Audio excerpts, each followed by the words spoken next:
A kid ran up to me in the mall, grabbed my hand and said, "Pretend you're my mom. Please help me." His voice shook so badly that it stopped me cold. When I looked up, I saw a man standing near the escalators, with his eyes locked on us, watching every movement we made. The boy leaned closer and whispered, "He's following children." Hearing those words felt like a punch to the stomach. My name is Raina Keller. I'm 33, a teacher's aide, and the kind of person who jumps up the second a child cries. My mom, Dana, raised me to protect kids the same way she did as a teacher for 30 years. My brother Seth is a firefighter, and he never lets me forget how fast a situation can turn dangerous.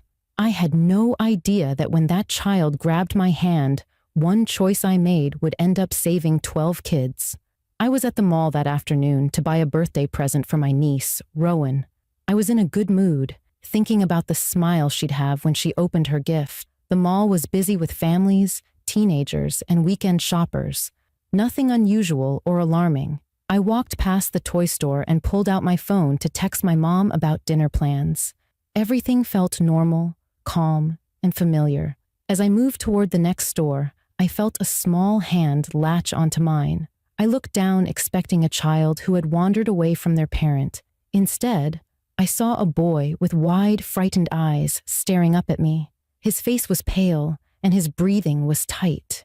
He gripped my hand with so much strength that it surprised me. Before I could even ask his name, he whispered, "Pretend you're my mom." His voice cracked like he was holding back tears. I knelt slightly and asked, "Are you hurt? Where are your parents?" He stepped closer and whispered again, this time faster and shakier, "He's following children.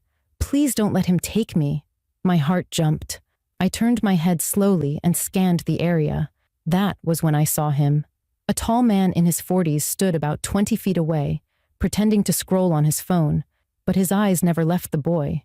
His stare was cold and fixed, like he was waiting for an opening. The boy trembled beside me, and I felt a wave of protective instinct rush through me. I tightened my grip on his hand and said quietly, "You're safe with me. I'm not letting go." If you're watching this, hit subscribe and comment where you're watching from, so I can welcome you to the channel. The moment I told Kai he was safe with me, I felt the weight of responsibility settle on my shoulders, in a way I had never felt before. His small hand trembled against mine, and I could sense that whatever he had been running from was real and immediate.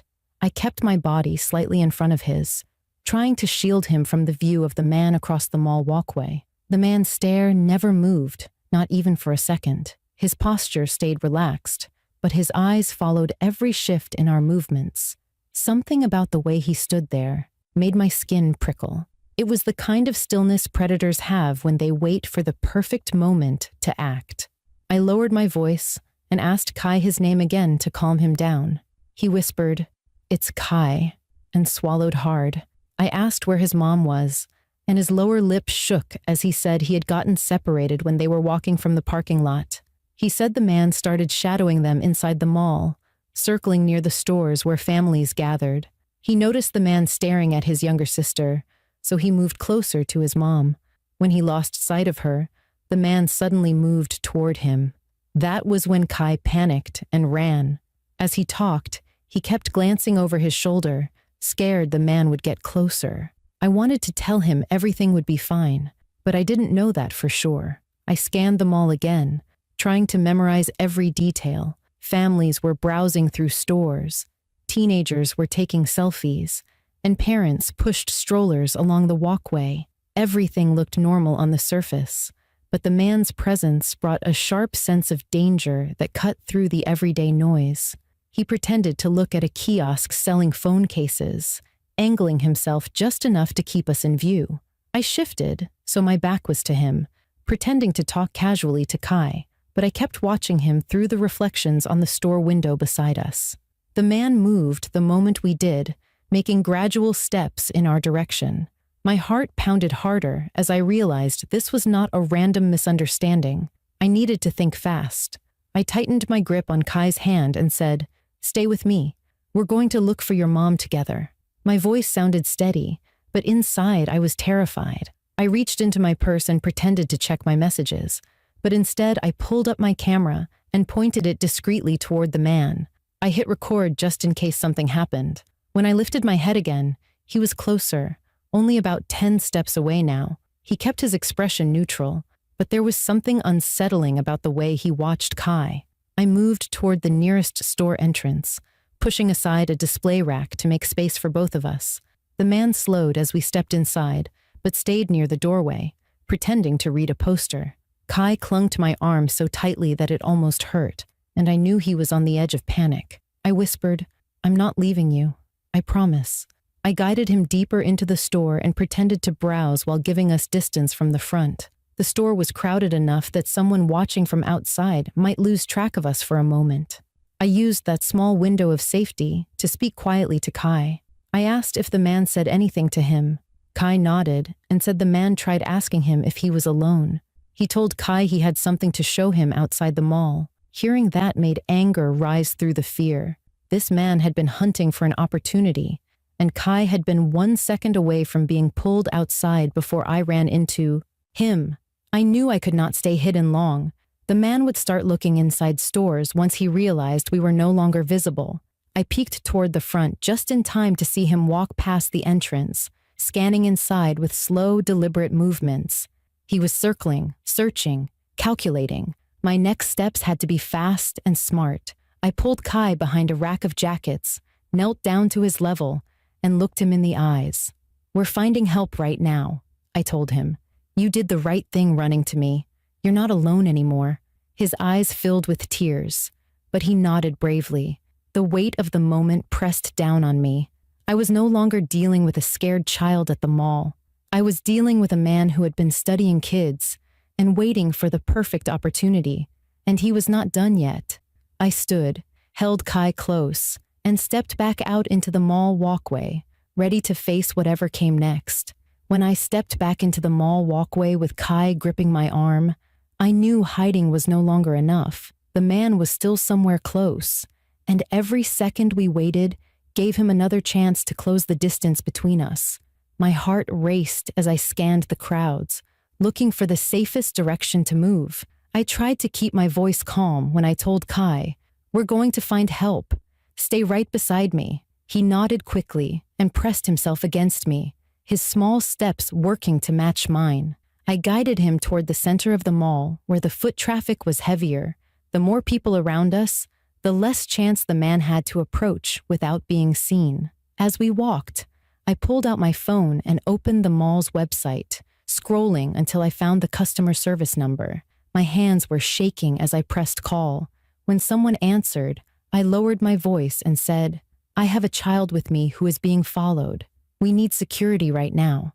The operator's tone shifted immediately, and she asked for our location. I glanced at the restaurants and benches nearby and told her we were in the main atrium. She said officers were on their way and told me not to leave the crowded area. I turned slowly, trying to see if the man was in sight. For a moment, I didn't see him. I thought maybe he had given up, but then my stomach sank. On the second level, near the railing, he stood watching us. He leaned over the edge as if trying to hear something, studying the path we were taking with a cold, focused expression. I felt Kai's grip tighten as he followed my gaze. The man started walking toward the escalator with steady confidence, clearly intent on coming back down to our level. I needed to act before he got close again. I turned to Kai and said, "We are moving toward the family lounge. Security is meeting us there." It was the direction the operator had recommended, and I trusted her judgment. Kai stayed glued to my side as we moved through the crowd. Every so often he whispered, "Is he still coming?" I told him not to look, that I would handle it, but I checked constantly, watching for any sign of him. I saw him reach the bottom of the escalator and look around with slow, careful movements. He was trying to track us by behavior, not clothing, which meant he was experienced.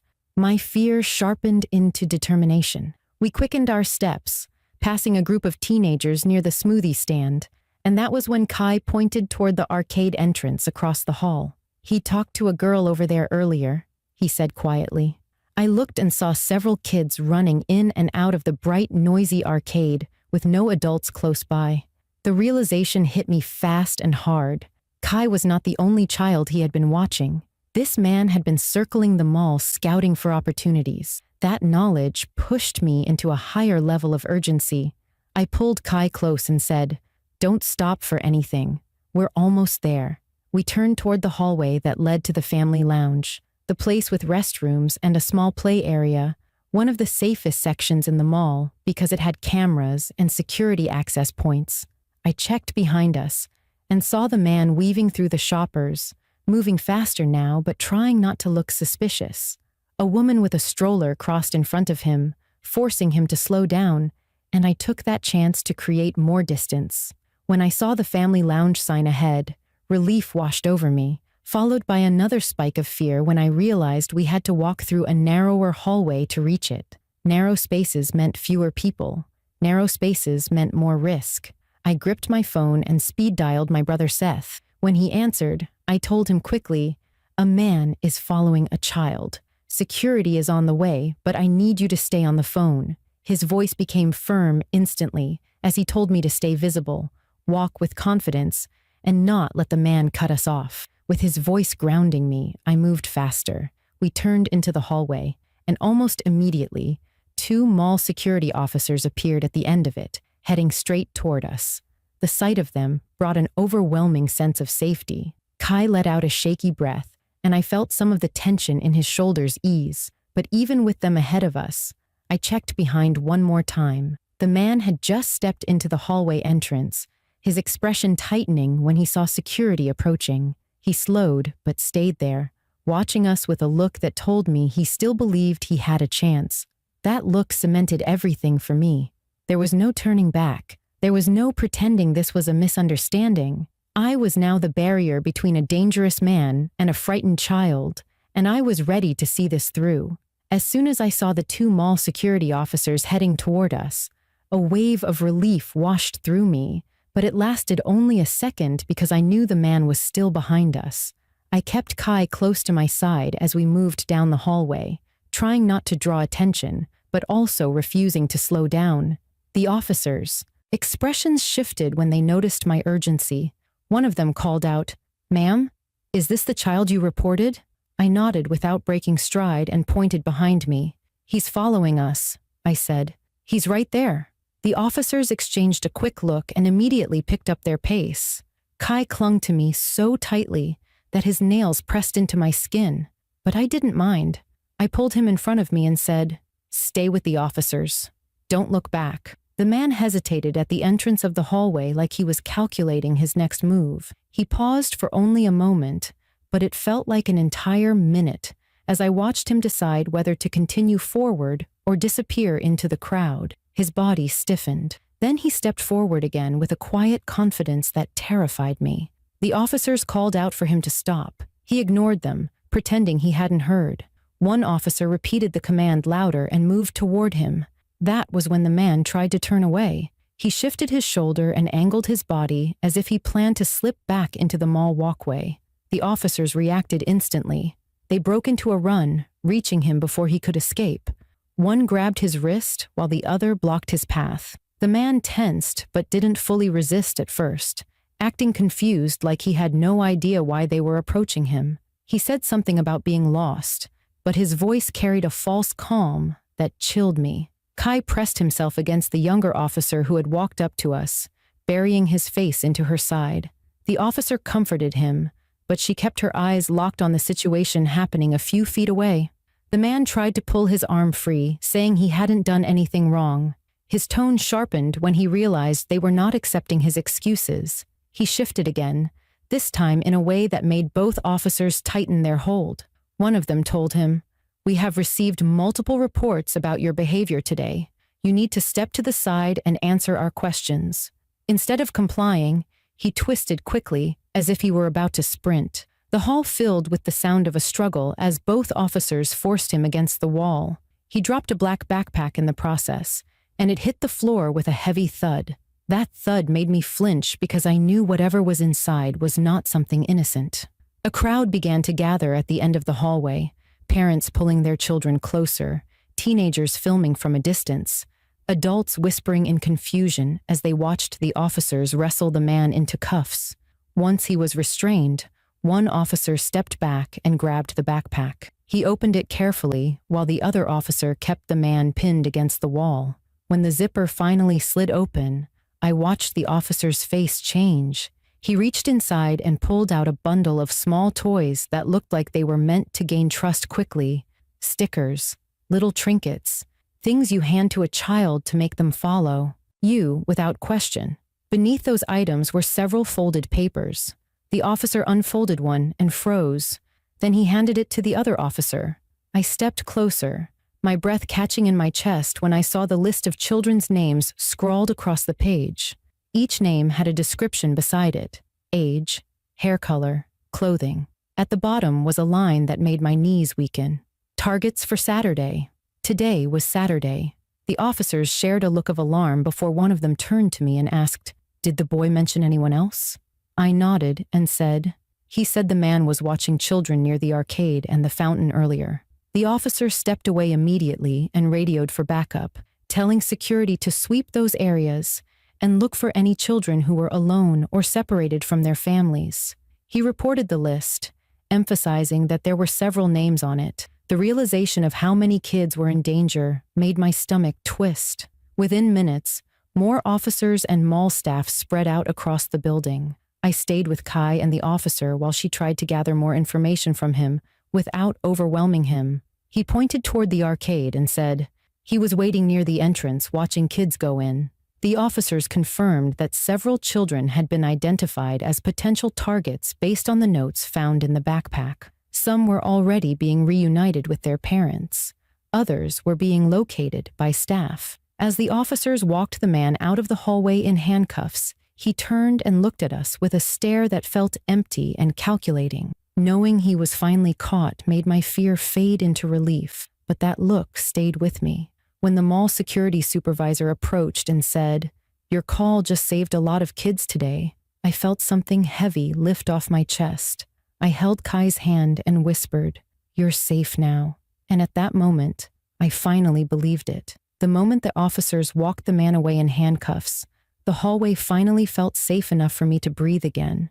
But the weight of everything that had just happened still sat heavy on my chest. Kai stayed close to my leg, holding on to me as if he was afraid the world might shift again if he let go. When his mother arrived a few minutes later, she ran toward him so fast she almost fell. She dropped to her knees, wrapped her arms around him, and cried into his hair with a kind of relief that made my own eyes sting. I stepped back to give them space, but Kai kept one hand on my wrist, like he didn't want me to leave yet. His mother looked up at me with a face full of gratitude and shock. She said, "I don't know what would have happened if you weren't here."